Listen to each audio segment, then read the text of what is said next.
So moving on here, we're going on to our next panel, a fantastic one. It's potential 2021 fantasy breakouts. And the first person I'm going to bring on is Casey Bubba. How you doing, man? You're on mute. Hey, professional right here. Thank you. I appreciate you having me. It's going to be fun doing it all over again. Oh man, obviously you're here, and also you're a number 2 seed in the baseball pods bracket. So congratulations with that. Very well deserved. Well, thank you. Congratulations on winning the 2021 bracket as well. Well, it's going to be great. I still very much feel that last year's was weird, and I don't expect we shouldn't go far today. Honestly, if I had my way, just don't include us. And like I want more podcasts to get attention. Yep. At this point, so I think you guys are gonna make a very deep run, and looking forward to that. Appreciate it. But thanks for being here today, man. You know it. Thanks for having me. Next up is Scott Pianowski. How you doing, Scott? I'm doing great, and man, it's fun to see that Will Clark jersey behind Bubba. I'm old enough to remember Clark's career fondly. He's one of my favorite players back in the day, one of my earliest fantasy picks, and not to mention I always loved that crazy run he had at the end of his career with St. Louis, where they pretty much couldn't get him out. So that puts me in the baseball state of mind, and excited to be part of. I think this idea, the second year of it, is fantastic. It's just so much intelligence in the community. What Pitcher List has done is added to the conversation and inspired us all to be better. And I'm just hoping to be part of that improvement. Man, that means a lot coming from you, Scott. It's obvious to have you here at PitchCon. We're really happy that you could be a part of it. I just want to say, I'm really sorry about the podcast this year. Hopefully you find a place to we want to all hear your voice. So you'll hear it today. Maybe more of it than you're ready for it. But we had a nice run, 2 years. FSWA nominated both years. We won the first year. But it's a golden age. There are so many good voices, smart voices, unique voices in the podcast space today. So, and I know one of your panels was how to run a good podcast. And, I think there's room for everybody. I'm happy to be a guest. I'm going to be kind of a nomad. It's like sometimes the team can't play at home, like the Blue Jays. Maybe they can't play in Toronto. So maybe I'll be like the Blue Jays, just, kind of traveling from town to town. Well, as long as we get to hear you, that's all we want, Scott. So I'm glad to hear that. And thanks for being here today. My pleasure. Next, we have Scooter. Unbelievable. Jason Collette. You crack me up every single time. How you doing, man? Hey, I'm doing good. I didn't realize I'm so much in the dark. I would try to get out. Maybe I should change the seat angle. Trying to get outside since we got some decent weather here in Charlotte. Well, I'm so used to seeing you at your standing desk in that amazing room. I will say this is a nice view you've got. It makes me a little bit jealous as I'm trapped in my Brooklyn apartment where it's just all snow outside. I don't want to touch it. And look at this lovely weather you got. I can't complain. Well, I'm really happy to have you here. You guys know Jason Collette, obviously done a lot of work at RotoWire and, of course, the Sleeper in the Bus podcast, too. There we go. We got some good light now. There we go. How's fantastic. And, really, thanks so much for being here. Hey, I love doing this. We have Drew Silva of the newly named NBC Sports Edge. And congratulations, Drew, on your new hires. You got some great people. And you must be really excited. Yeah, we are excited. I've been training Matt Williams on our CMS recently. He's picked it up really fast. And we got George Montanez and Janice Scurio. Oh yeah. Really nice additions. I'm kind of mad at Jason for being able to broadcast outside. Like I look out my window and it's just slush. Yeah, it's the same thing here. And Janice is going to be here for 2 sessions actually. Talking about being a credentialed journalist and also in our inclusivity in baseball panel as well. So really excited about that. But yeah, happy to have you here, Drew.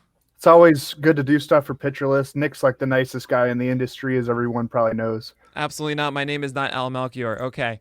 So, and last but not least, of course, is Max Greenfield. Max, how you doing, man? I'm doing great. Thanks for having me. Of course, Max joined the Pitcher List staff just over the winter, but has put out some amazing articles talking about a range of players. Jordan Montgomery article, for example, got a lot of attention and well deserved. It's great to have you here. Yeah, thank you very much for having me. There's a I am severely under-credentialed to be here, but I am happy to be here anyway. Well, very well deserved, though. And I'm going to let you guys go, too. We're talking about the potential 2021 fantasy breakouts. I can't wait to hear all your thoughts. All right. Well, Nick, for some reason, gave me the honor of hosting this illustrious panel of talented people, and he introduced you all very nicely. And he didn't mention, though, donations go to Rally Up if you guys want to donate to the cause that this whole PitchCon is for. So go check that out. It'll be tweeted out everywhere on the Pitcher List deal. But real quick, we're going to talk fantasy breakouts for the 2021 season.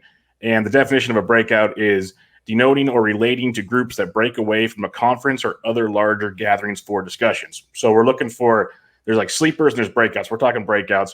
And we'll start with you, Scott. How do you look for a fantasy breakout?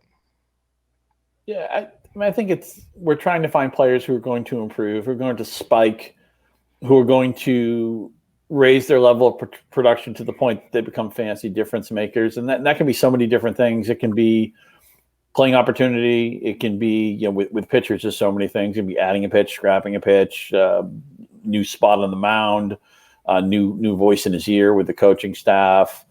A lot of times it comes down to pedigree, was somebody talented, and do we think much of them, a few years earlier, but for whatever reason, things didn't break right. So we're just trying to, there's so many different indicators of why could a player significantly spike his performance. And sometimes it's even just spiking something that's good for fantasy, but isn't necessarily that great for real life. I'm not sure Alberto Mondesi is a great baseball player, but he's certainly a heck of a fantasy player. So we're trying to find all the different ways they could improve and give us the stats that we want. And there's so many different ways we can get there, measure it observationally. We can do it. There's all these stats that we're creating now, not me so much, but I'm piggybacking behind everybody else, but just any clue that somebody is about to get a big increase in opportunity and or production.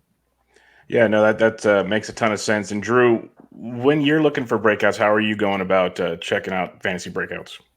So, I mean, the obvious route would be to pay attention to prospect evaluators that you respect, get to know players on top 100 lists, or better yet, players just outside the top 100 who aren't getting as much notice, but have the skills that might translate into fantasy production or just even real life production at the MLB level. But again, that's the obvious route. And when we're talking about breakout candidates, you don't really want to go the obvious route. I've always thought doing fantasy analysis for 13 years now, and it's probably not a unique thought, but there's not enough credit given necessarily to late bloomers. We love post-hype players, guys that were prospects, but usually those guys, were on the radar because they were on these top 100 lists. I'm talking about players who don't really come into their age until age 26, 27, or even later than that. And there are a ton of examples all around baseball history. Jeff McNeil comes to mind immediately because we've been doing these infield positional previews on the Circling the Bases podcast. Shout out. Josh Donaldson, Nelson Cruz, Justin Turner, David Ortiz, and those are just the big fantasy relevant names. There are guys like Ryan Ludwig, David Freese, who established careers late in their 20s or even in their 30s. And I'm sure we're going to touch on some of those guys in this panel. Most active major leaguers right now were not top 100 prospects. Yeah, Whit Merrifield is another great. I love guys like Whit Merrifield. Yeah. So you look at situations, is there going to be playing time, like Scott mentioned? What do the upper minor league numbers tell us? If they had some time in the major leagues already, are there data points there that are indicators that there's something more to tap into here? There are many speed guys who in the minors, who just can't figure it out at the plate. If they start to kind of figure it out, I'm interested. John Birdie comes to mind as a late sleeper this year at second base in a variety of positions. So you might not have a big StatCast layout to look out or to look at if the data is not available. But what do they do in the upper minors? Is there counting stats upside here? And are there going to be starts available in a given situation? Yeah, you guys mentioned a lot of players, and Corey Soler is another one, and there's kind of a trend that almost feels like it's not 100%, but they're on the teams that maybe aren't the big spenders or the big, name teams. You mentioned a lot of Royals. The Cardinals are a very good team, but when you look at their roster all the time, it's not super flashy. And then so you get these guys that produce career-type seasons. Max, when you're looking for breakouts, what stands out to you? I think Scott mentioned it. The biggest thing I look for is playing time. Are they just going to get the opportunity to play? Because if they have all the skills that can translate to success, especially in fantasy baseball and in real life, the biggest question is, okay, well, who's in front of them and who's behind them, right? Is there somebody that could take their playing time from them, or is there somebody in front of them that's just never even going to give them the opportunity to play? So, for a while there, Esteban Florial for the Yankees, right? He was a top prospect. People were talking about maybe he's going to come up and play, but they traded for Stanton. They have Frazier. They have Hicks. They have Judge. The opportunity is just not there for him. For an example of a prospect guy who could come out. So the breakout might not happen anytime soon for the Yankees. He could get traded and go somewhere else, but that affects it. The other thing I'm looking for a breakout is, did they make a mechanic change in their swing? Did they make a arm motion change, right? With like Lucas Giolito a few years ago, right? He changed his arm motion, and then now he's this great pitcher, right? Top 5 prospect in all of baseball. It doesn't look like he's going to work out. All of a sudden changes his arm motion. That completely changes everything. So the biggest 2 things I look for is, are they going to play? Because if they're not going to play, then it's, we can't really say they're going to break out if they're only going to get 200, 300 plate appearances a year at the most. And did they make a mechanical change in their stance, in their swing, in their arm motion, or in their mechanics to lead me to believe that something's going to change for them? Yeah, that makes a lot of sense. And we know Jason likes to do in the spring training, he documents new pitches, which could lead to a breakout potentially. Yep. What other things are you looking at, Jason, when you're thinking of breakouts? Yeah, obviously, besides the new pitches, and to expand a little bit on what Max said, it's really what kind of friction is in front of that player. I mean, I made an observation last week. Franmil Reyes, Franchi Cordero, and Edward Olivares were all in the San Diego organization, yet they have their roles now elsewhere. And so what does that friction look like? If you're there are going to be some talented players in San Diego and LA that we want to call breakouts, but they're never going to see the light of day unless they get traded. That is a tough path to try to project, but Pittsburgh, wide open, some different places like that. So if you can find a player that has a very low amount of friction in front of him, and you can quickly make a 2-step hop to bench player to starter, those are the kind of guys I like to take. So you may not be taking the most talented player that's out there, but you have to look at what's ahead of them and trying to project, oh, this guy's going to get traded, this guy's going to get hurt. Well, what if that doesn't happen? Now you're holding the bag. So you got to put all those factors into play. One other thing I want to mention, and it's spurred just by seeing Jason, because although he knows every baseball team well, I can't help but think of the Tampa Bay Rays when I think of Jason, because I feel like he's practically in the organization. He just knows that team A to Z. And Tampa Bay has spent they've made good choices with their resources and within their budget so many times that I'm at the point now that I need to consider, when Tampa Bay makes a move. Look at what happened with Randy Arozarena last year, ironically from a St. Louis team who I would think has a lot of the same characteristics. I'm sorry about Look at Drew.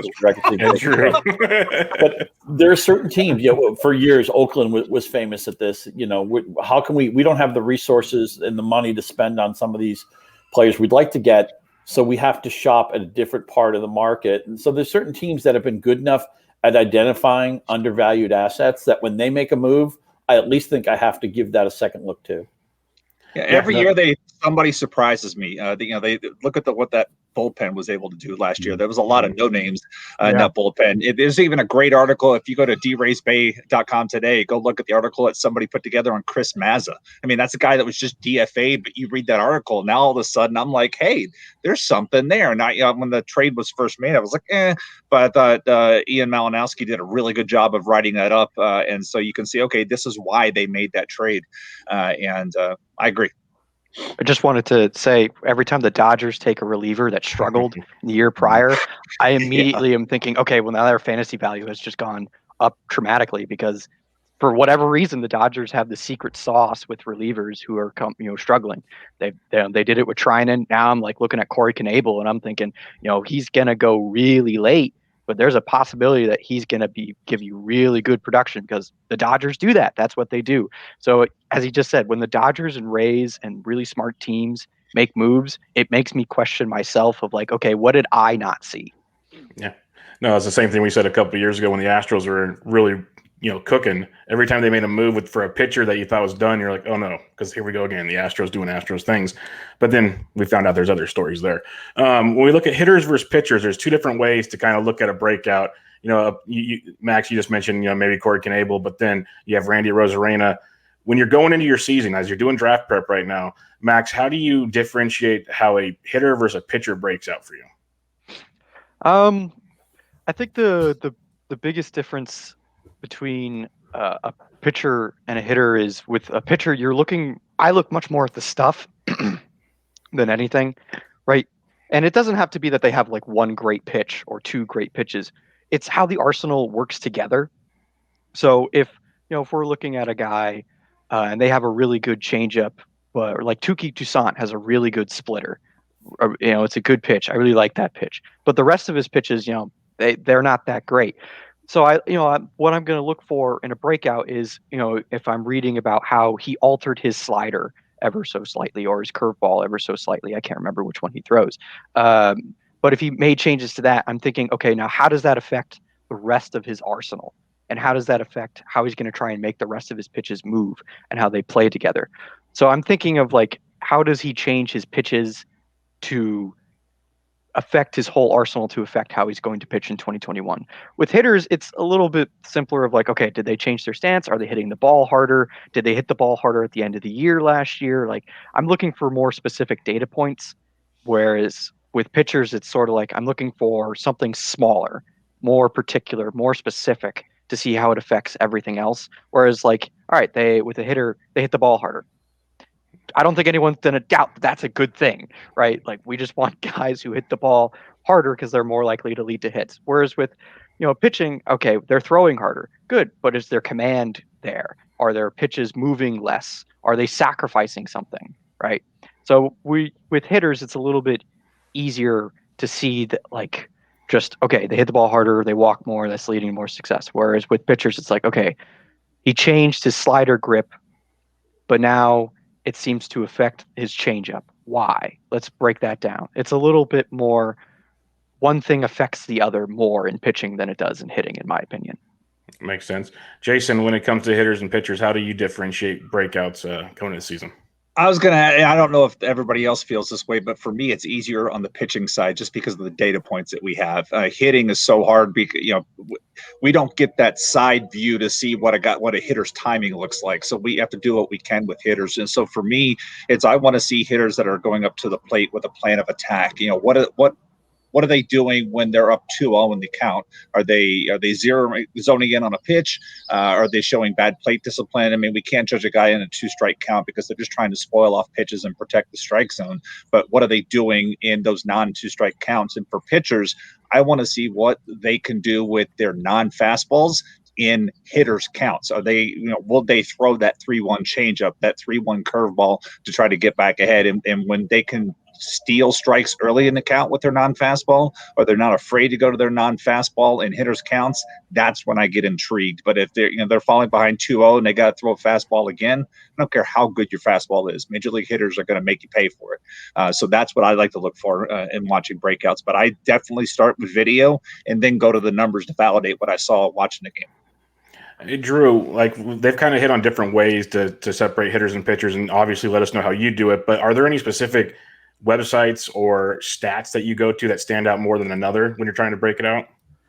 I mean, with pitchers, the quick and easy thing to do kind of instinctively is to look at strikeouts. Like, oh, this guy had a K per nine of 13 in AAA. He's obviously got pretty good stuff, or was it just a deceptive delivery? Did he repeat it year over year? But then there's somebody like Shane Bieber, the 2020 AL Cy Young Award winner. He was not a strikeouts monster in the minors. I think his career K per nine in the minor leagues was around 8. But he had that elite command of a variety of pitches, and you could sort of reason out how he could intentionally start throwing out of the zone a little bit more with that arsenal, with that command, and get more whiffs. You could see a path to him becoming who he is now.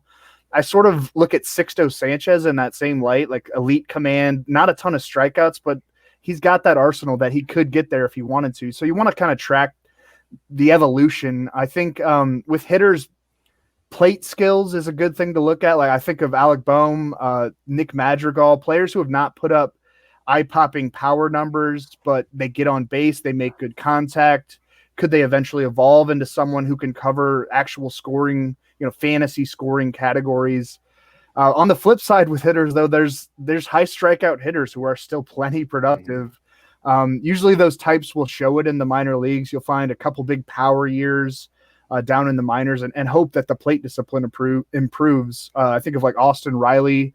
Trevor Story's a guy who took those strides with the plate discipline and kind of put it all together with the help of Coors Field, of course. Yeah, no doubt about it. Scott, when you're looking at pitchers versus hitters, how are you going about things? Because they mentioned some awesome tools to use, but there's a lot of other ways to do it. Yeah, I want to piggyback a little bit off what Drew said. It's one thing that amazes me is even though we're in the golden age of information and there are amazing metrics and charts and videos and all this stuff we can break down, and it's great, it's terrific. It can be even a little bit overwhelming at times, but it's still astounding to me how much information we get from walks and strikeouts, both from the hitting and pitching side, and how that is always going to be a good place to start with anybody for whatever you're looking for. When it comes to breakouts on the pitching side, I try to be a lot more open-minded to the idea that no matter how awful a pitcher may look on his early resume, it could always point to he was pitching through an injury, he was throwing the wrong pitches, he was just in a bad pocket for what he didn't fit with the team, with the coach, with the catcher, whatever it was. It's not that surprising to me that some pitcher who I wanted no part of for fantasy last year or a year before could be an all-star or a Cy Young contender in a subsequent season. I remember when Cliff Lee's career went bad, and then all of a sudden he figured, what his pitch mix should be.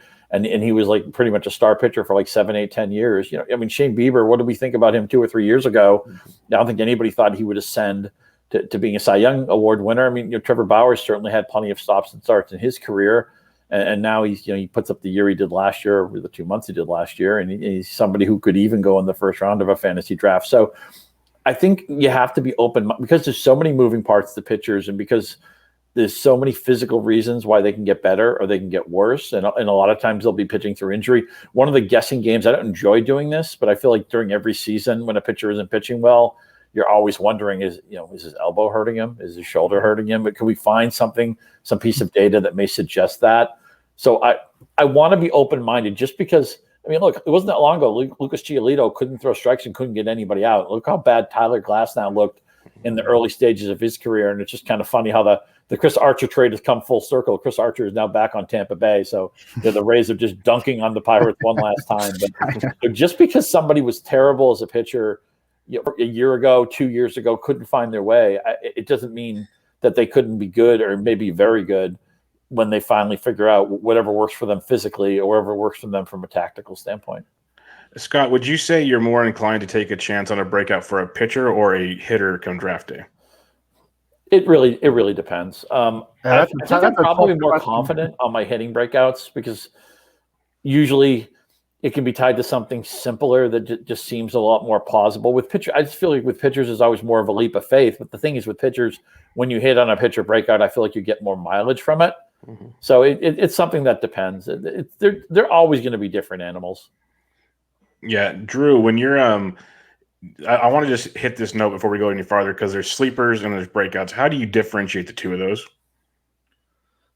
That's a great question. I don't know. It's your panel.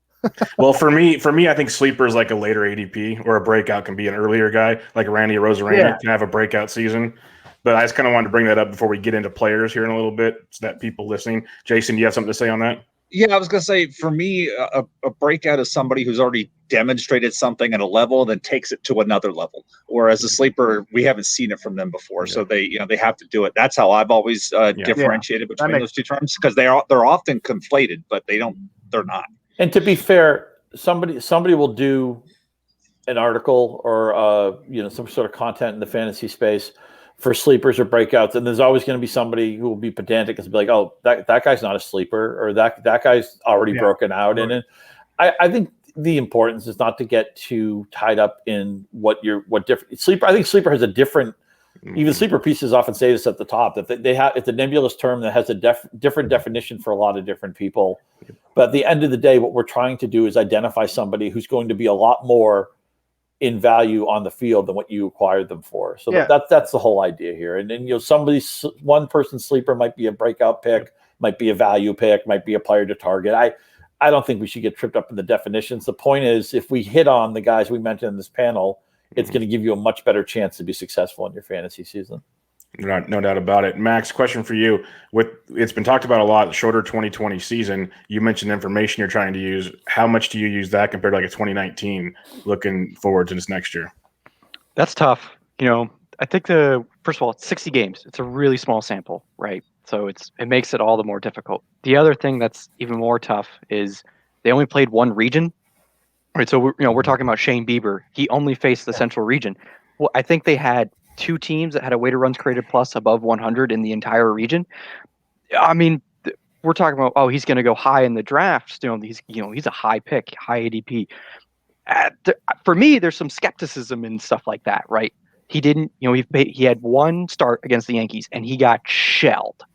I mean, absolutely rocked. That's not going to say that he's going to get shelled every single time when he faces teams from other regions, but it does show that the 2020 season makes it rather difficult. So when I look at the 2020 versus 2019, I'm looking to see from a hitter's perspective, did the plate discipline change? Did they again make a swing change? Did anything that seems like it holds long-term value show up, right? So let's say somebody increased their walk rate and their chase percentage went way down, right? I look at something like that and say, okay, there might be something real to that.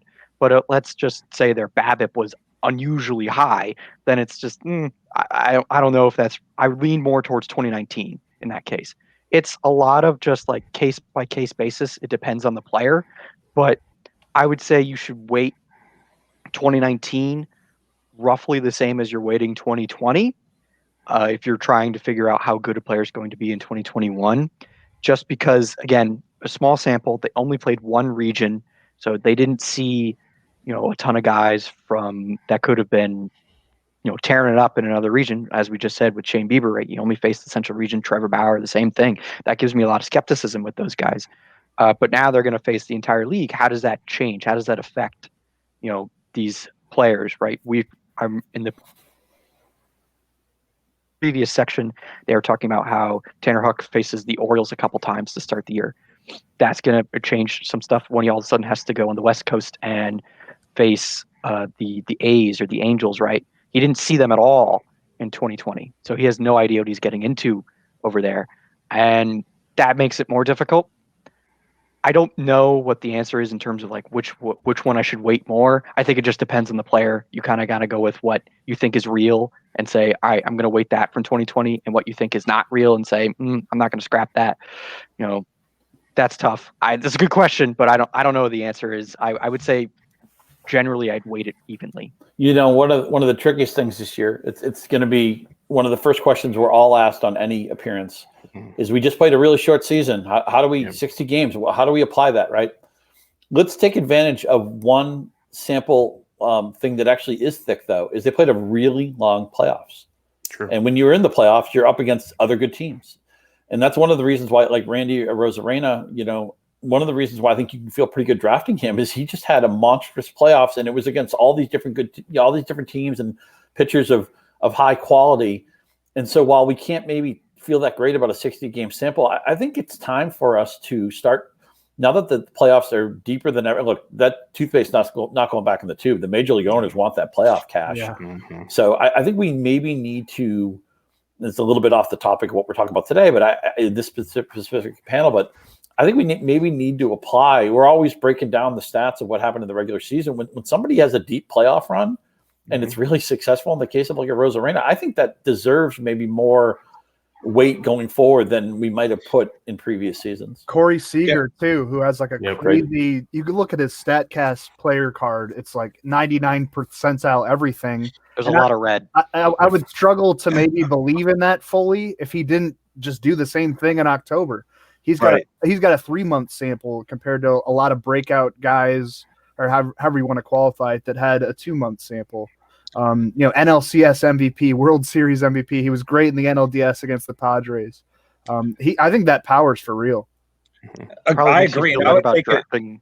Go ahead. Go ahead, Max. No, you. I was just gonna say it probably makes you feel better about drafting Walker Buehler high. Like he struggled in the had some health issues, then he struggled a little bit early, but he dominated in the postseason. Yeah. So that's a great point.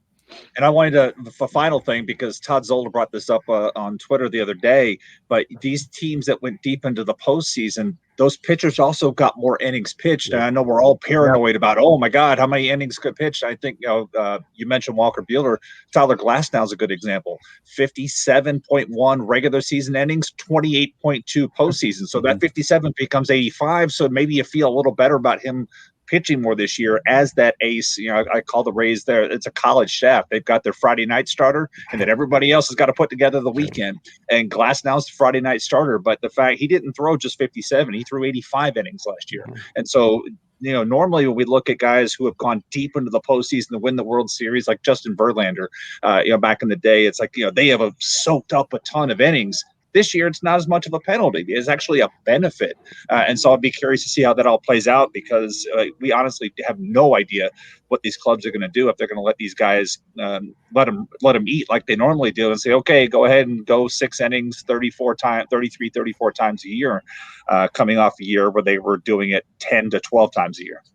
No, the playoff comment is a very good one by Scott. Ryan Bloomfield wrote an article about it, and I've seen a few others that compared like OPSs and WRC plus. If you combine the whole seasons, the Astros all thrived. Like they started off slow. If you look at the regular season numbers, they were bad, but Altuve, Correa, they were all much better in the postseason. You mentioned Rosarena, Seager, others like that. So it's a very, very good point to kind of, maybe larger the sample size.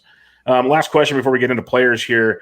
How often do you take a chance on a breakout player? Like, do you make a point to draft him in an upcoming draft, a standard, say 27, 29 round draft, Drew?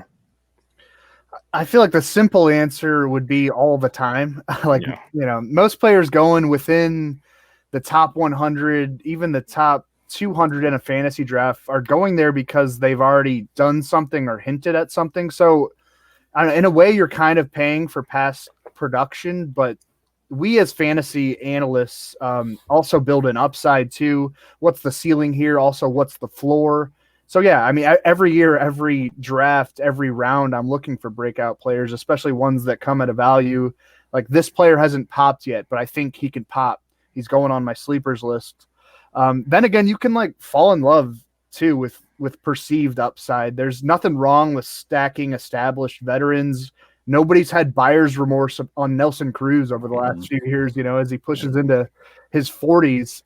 So you don't want to get too caught up into trying to find breakout stars, but that is a general goal for sure, to find players at value before that value is erased by a rising ADP the next year.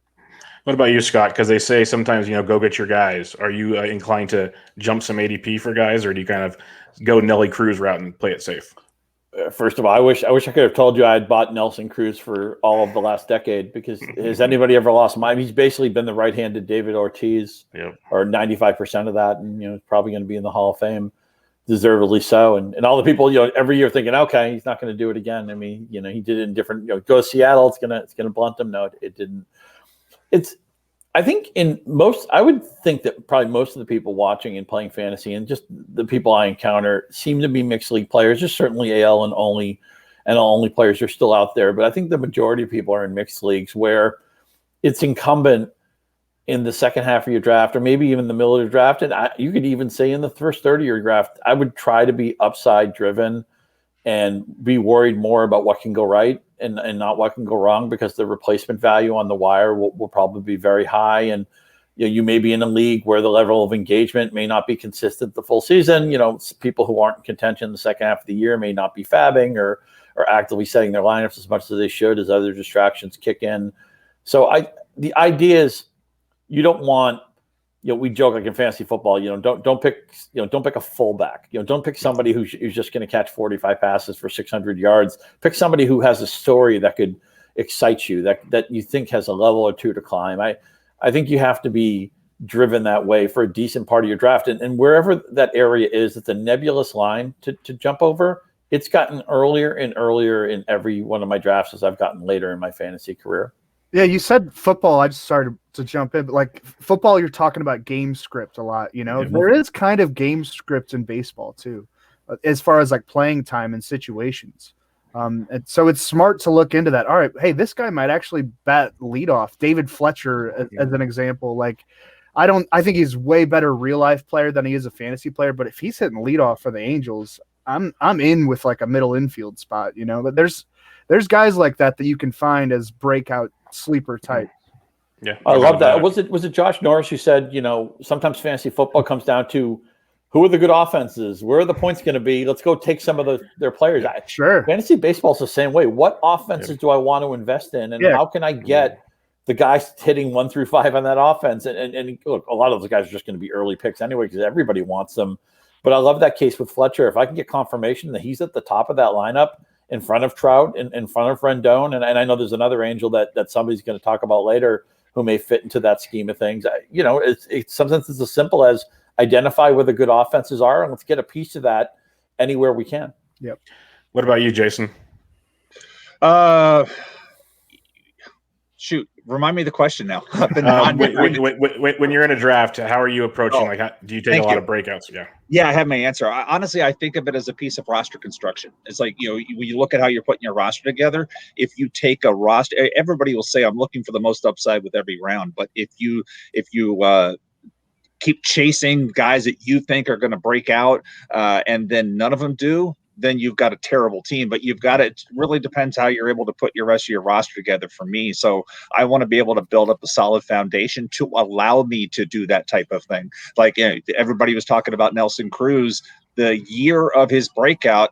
I took Nelson Cruz in NFBC, and I even took him early because I was like, this guy is going to be amazing. And he was. I ended up taking him way too early, but I was that much of a believer, but I liked the foundation of the team. So I said, okay, now's the time to take him. I don't want to miss out on this guy because I believe in him that much. That was a fantasy lesson learned way back when, but I really want to make sure that I balance it so I'm not holding a roster full of a bunch of guys that I think are going to break out. Like I just did finish my bold prediction series at RotoWire. There's 30 hitters out there. I didn't say they were all going to be great, but if I said 20 of them are going to be great, I would like to have a few of them, but I'm not going to try to put my whole roster together like that. No, that's part of the question. That's perfect because we've all drafted with prospect guys, and you start seeing them fly off the board, and you're like, well, you can't really put a roster together like that, guys. They're not all going to hit. Max, how do you go approaching breakout players in draft? Yeah, I mean, sort of the same way. You're always trying to get the most upside out of every pick you have. But sometimes, if you're drafting, as he said, he drafted Nelson Cruz, way too early, right? I would try to tend to sort of gauge. I also think it helps if you know the players that you're playing with and the way they think, because then you can sort of be, a little bit all right, they don't like these types of guys, but I really like these types of guys. So I know that, let's say they really like guys who only hit home runs and don't have a high batting average, right? But you like more of the balance between guys. So, let's say way back in the day, Adam Dunn, right? They really like Adam Dunn, and they know that you're going to take them early. So you sort of know that you can take a chance and let a guy that you think is going to break out slide if you know the people that you're playing against, right? But I would also try and say, don't be too patient with it, because if you think somebody's going to break out, chances are somebody else is probably thinking the same thing too. So you're trying to get the most out of every pick that you have. But yeah, as Jason said, you don't want, if you have 15 picks of I think these 15 guys are going to break out, and you draft all 15, you're not going to hit on all 15. And if you do, please give me financial advice, because I want your luck.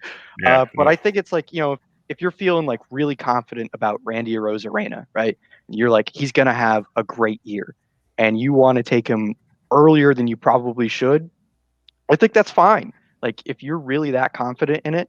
But I also think, you got to do the opportunity cost of it, right? Who's available on the board now that I could be getting that, would be kind of a miss if I let them slide to take a Arozarena. So I would say you should know your opponents, and then also trust your gut too at the same time. If you're that confident in a guy, take him, but don't try and be hitting all the time. Yeah, no doubt about it. All right, some great strategy advice from you guys. Let's talk about some players here. We'll start with breakout hitters. We're going to go around the horn and do one hitter for each guy and one pitcher for each guy. And we'll start with you, Jason. Who was your breakout hitter? Yeah, Drew mentioned him earlier, but I love Alec Bohm. We're talking about hitters or pitchers? I missed it. Hitters. Hitter, Alec Bohm. I was incredibly impressed. That's a guy that I honestly did not look at his minor league numbers until I watched him hit at the major league level. And then I just really liked what I saw of him, his ability to hit to all fields. I mean, tall right-handed hitter, but you look at the spray chart, and this is a guy that goes gap to gap. He's not trying to pull everything, allows him to hit for a good average because you can't really overshift him because he'll just go to the other way. But if you watch him hit, it's tough to project a big home run total for him with his line drive swing, but he just wears out the gap. He's going to hit high in that lineup. He's going to hit behind Andrew McCutchen, who's normally very good at getting on base, and he's going to have Bryce Harper eventually, JT Realmuto and Rhys Hoskins behind him. And so I think he's in a perfect position to take advantage of his line where he is in the lineup. Maybe he even could hit down a little lower with it, but he was just an incredibly impressive hitter to watch last year. And then you look at the minor league numbers, you're like, oh yeah, I can see how he did that. So that's a guy that I'm very high on this year. Yep, ADP of about 116 in the month of February on NFBC. So that's a very nice one indeed. Drew, who is your breakout hitter? Jared Walsh of the Angels, and he kind of jumped on the radar a bit last year in a limited sample, 293 average, 971 OPS, and 108 plate appearances. Again, that's a really small sample, but the average exit velocity was up near 90 miles an hour. The launch angle was in the realm of productive sluggers. He ranked 14th in barrels per plate appearance. 415-foot average home run distance, which was top 50 among all hitters with at least 25 batted ball events. I wrote all these down, by the way.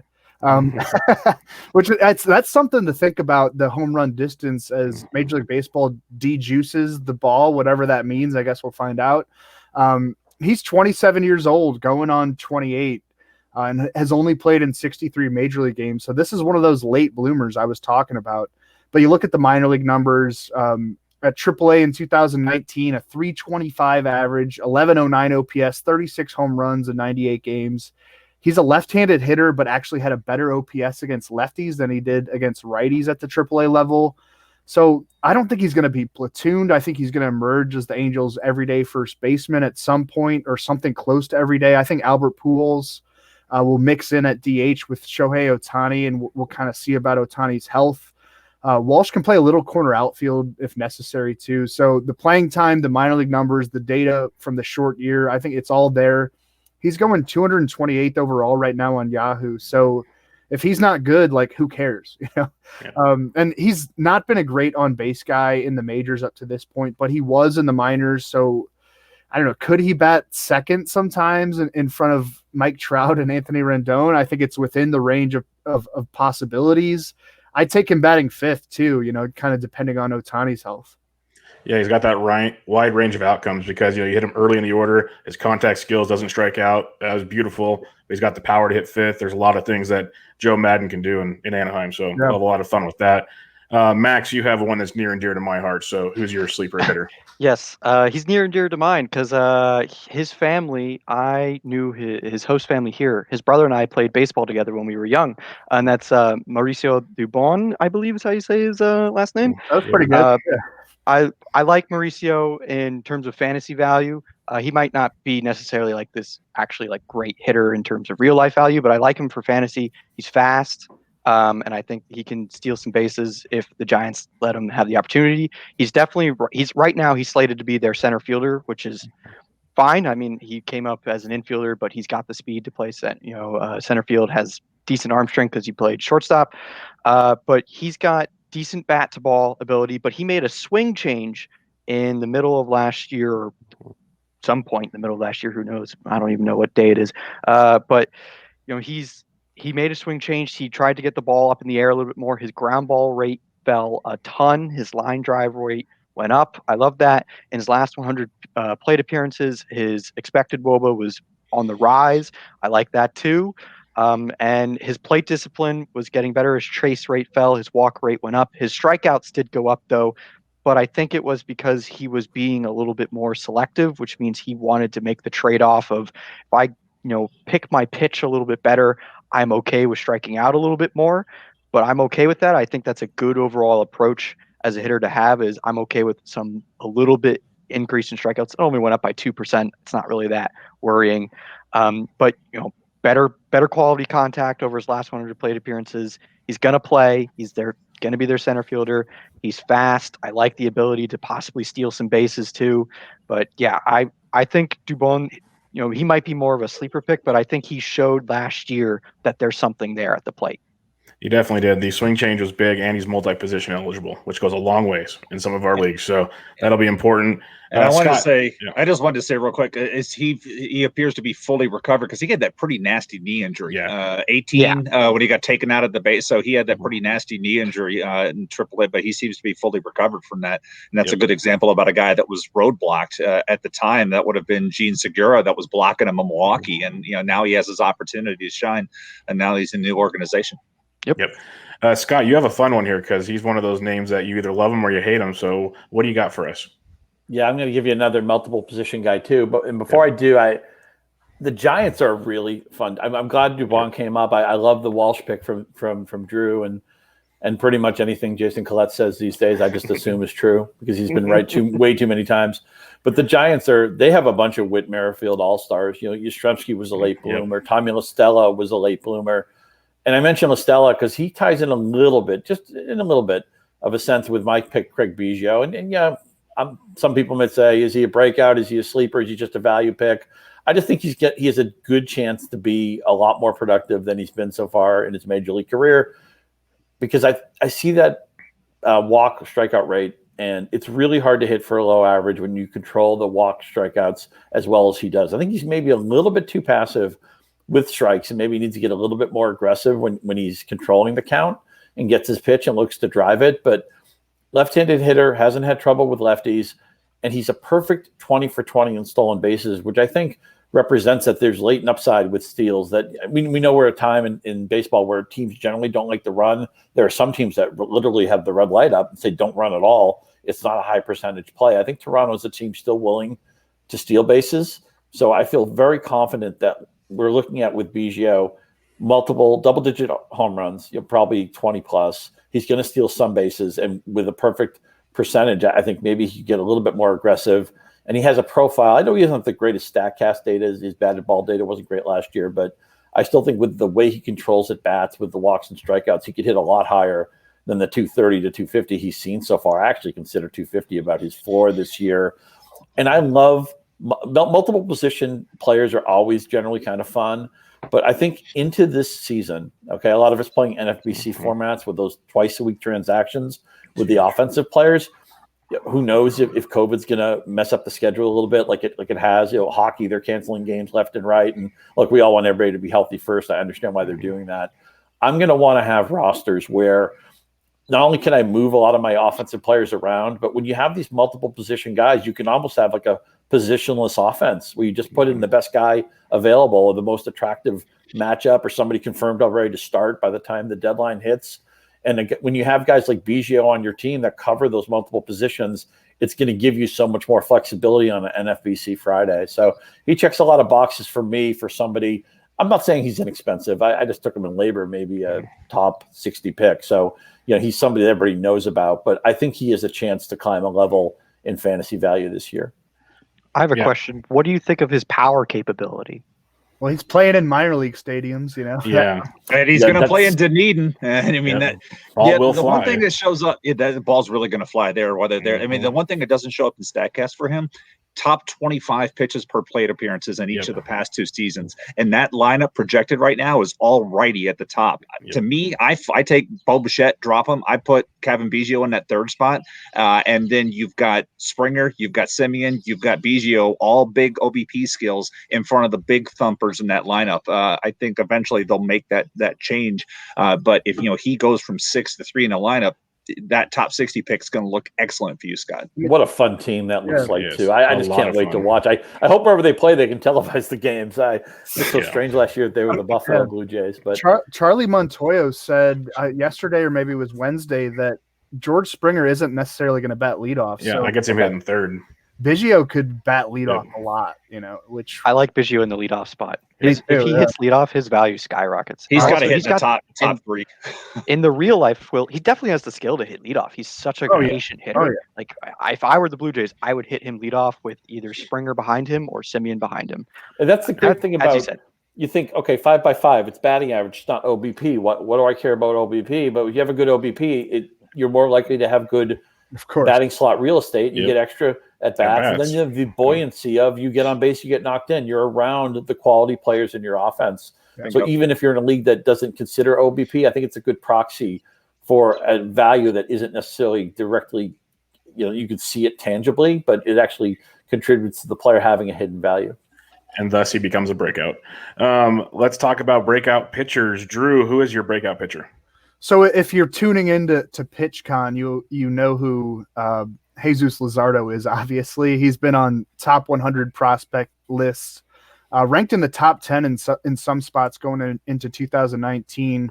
Looked to be in the running for an opening day rotation spot in Oakland going into that year in 2019, but then strained his shoulder toward the end of A's camp and didn't make his first appearance until June at High A Stockton, then suffered another injury, a lat strain in July. So he didn't reach the majors until September 2019, and I think was a bit of a forgotten man at that point, at least like to the more casual fan, the more casual fantasy manager, and then worked as a reliever initially. Finally jumped into the rotation last summer and sort of underwhelmed, I suppose, like 4.12 ERA, 1.27 whip, a strikeout per inning, like good, not great. But remember that he had COVID-19 in early July. I think he was diagnosed during intake testing for summer camp. And we've learned a lot, I think, about the lasting drain that COVID can have on athletes or even the average person, of course. Yoan Moncada has talked about how he struggled even through the end of the season, and you could totally see it in his data. Like, didn't attempt a stolen base. Everything was down. Just looked like a fatigued player. And Carlos Martinez is another example of this. But Luzardo in his minor league career had a 2.53 ERA, 234 strikeouts, in 195 innings. What I like the most is 2.0 walks per nine. He has a high 90s fastball, nasty curve, good changeup. We talked about the command guys with Shane Bieber. And I think Luzardo is capable of making that kind of jump. I look at his pitch usage too, 51% fastballs, 24% for both the curveball and changeup. So he has three legitimate pitches in his arsenal. He's not tinkering with maybe the changeup will work. No, he actually uses that pitch with plus command and swing and miss ability. It's a fair counterpoint that he has never worked more than 109 1/3 innings in a given year as a professional. That's a concern. But I think some of the workload issues will be mitigated by the short schedule from last year. Like, how many starters are really going to go 200 innings this season? I would guess that even some aces are going to be around 150 to 160. So Luzardo, I'd be drafting ahead of his ADP. I don't know what that is right now, but I'm big on him being like a legitimate long-term ace for Oakland. All right, we only got a couple minutes left. Scott, who's your ace pitcher? Joe Musgrove steps to an age 28 season. Also Biggio earlier, age 26 season. So we're betting at the right time in their careers. He's got some back class with draft pedigree. He's upgrading from a Pittsburgh team that probably has maybe the worst roster right now in the National League to a Padres team that I think everybody sees has an explosive upside. And who knows, maybe they can even challenge the Dodgers for NL West supremacy, better defense. Petco's not as extreme a park as it used to be, but still a good place to pitch. He did have a slight ground ball jump last year. The strikeouts really went up, probably unlucky with that home run fly ball rate. About pick 135 in NFBC formats. I could happily jump that a round or two, and I think there's a lot of upside here. No doubt about it. Max, who is your breakout pitcher? Nick hinted at it earlier. Jordan Montgomery is my breakout pitcher. I know he had a 5 ERA, but every single one of his peripherals was below 4, and he had a 4% walk rate. That's really good. Throwing strikes is good. I think the thing I like about Montgomery the most is he has 4 pitches that he throws pretty much evenly amount. He throws his fastball, his sinker, his changeup, and his curveball pretty much roughly the same amount. And his changeup is a great pitch. I mean, that's legitimately a great pitch.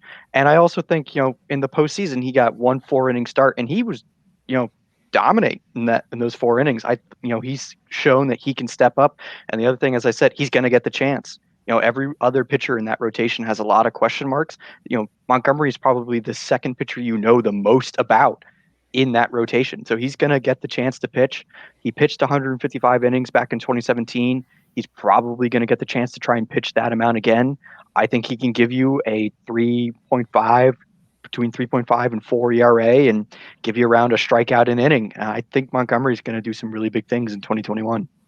Very nice. And Jason, who is your breakout pitcher? Yeah, since I went like in the top 125 with Bohm, I'm going to go in the bottom 125 ADP for pitcher, and I'm going with Julian Merriweather from Toronto. This is the guy that Toronto got as the player to be named later when they traded Josh Donaldson to Cleveland. He's pitched all of 13 innings in the major leagues, but when I watched him pitch last year, it just was extremely impressive watching him. He opened a couple of games, but the stuff played up in the bullpen, and he gets back to what I was talking about earlier. It's like, look at the friction in front of him.